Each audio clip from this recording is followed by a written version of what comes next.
আপোনালোকক স্বাগতম জনাইছোঁ।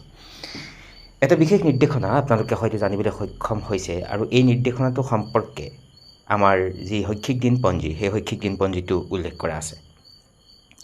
বিষয়বস্তুটো হ'ল বেগলেছ ডে। এতিয়া প্ৰতিখন বিদ্যালয়ত 10 দিনৰ কাৰণে এই বেগমুক্ত দিন উদযাপন কৰিবলৈ বুলি নিৰ্দেশনা আহিছে আৰু এইখনেই সেইখন পত্ৰ আৰু এই পত্ৰখনতে বহুখিনি গুৰুত্বপূৰ্ণ কথা উল্লেখ কৰিছে আৰু তাত থকা কথাখিনি অকণমান চমুকৈ ক'বলৈ প্ৰয়াস কৰিম। বেগলেছ ডেৰ অধীনত কেতিয়া কি কাৰ্য সম্পাদন কৰিব লাগিব সেই সম্পৰ্কেও এখন বিশেষ নিৰ্দেশনা আহিছে আৰু সেই নিৰ্দেশনাৰ আলমত কথাখিনি আপোনালোকৰ জ্ঞাতাৰ্থে ক'বলৈ প্ৰয়াস কৰিম। প্ৰথমেই 12 আগষ্ট 2026 কাৰ্যকলাপ হ'ব গছৰ লগত বন্ধুত্ব বনাও আহক। মূল ফ'কাছ এৰিয়া হ'ব পৰিৱেশ আৰু জৈৱ বৈচিত্ৰ্য।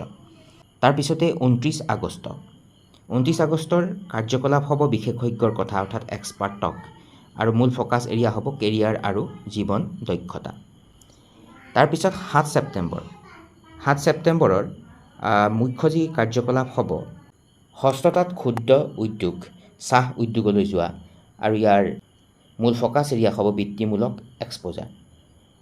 তাৰপাছতে 8 অক্টোবৰত কাৰ্যকলাপ হ'ব আৰ্ট এণ্ড ক্ৰাফ্ট এক্টিভিটিছ অৰ্থাৎ কলা আৰু শিল্পকলাৰ কাৰ্যকলাপ আৰু মূল ফ'কাছ এৰিয়া হ'ব বৃত্তিমূলক এক্সপ'জাৰ।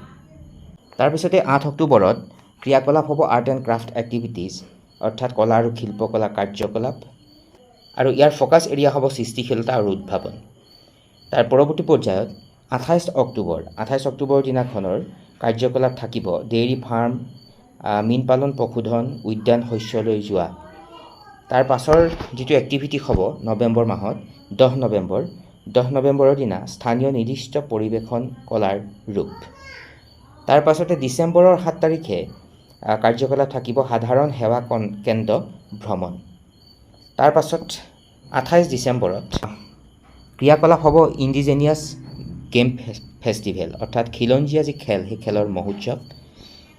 8 জানুৱাৰীত ক্ৰিয়াকলাপ থাকিব ঐতিহাসিক আৰু সাংস্কৃতিকভাৱে উল্লেখযোগ্য যি স্থান সেই স্থানসমূহৰ ভ্ৰমণ আৰু একেবাৰে শেষত 6 ফেব্ৰুৱাৰীত থাকিব বিদ্যালয় মেলাৰ আয়োজন কৰা অৰ্থাৎ অৰ্গেনাইজিং স্কুল ফেয়াৰ। অৰ্থাৎ এই বিশেষ বেগলেছ ডেৰ যি কাৰ্যসূচী সেই কাৰ্যসূচী আগষ্ট মাহৰ পৰা 2027 বৰ্ষৰ ফেব্ৰুৱাৰী মাহৰ 6 তাৰিখত সম্পূৰ্ণ হ'ব আৰু আগৰ বৰ্ষতো আপোনালোকে বেগলেছ ডেৰ অধীনত অহা কামবিলাক কৰিছে আৰু যিহেতুকে শৈক্ষিক দিনপঞ্জীটো এই বিষয়ে উল্লেখ কৰা আছে গতিকে আপোনালোকৰ সকলোৰে সুবিধাৰ প্ৰতি লক্ষ্য ৰাখি পত্ৰখনৰ আলম লৈ কথাখিনি অৱগত কৰাবলৈ প্ৰয়াস কৰা হৈছে। আশা কৰিছোঁ আপোনালোকক আলোচ্য আজিৰ এই কথাখিনিয়ে উপকৃত কৰিব। পুনৰবাৰ সকলোলৈকে শ্ৰদ্ধা জনাই সামৰিছোঁ। নমস্কাৰ।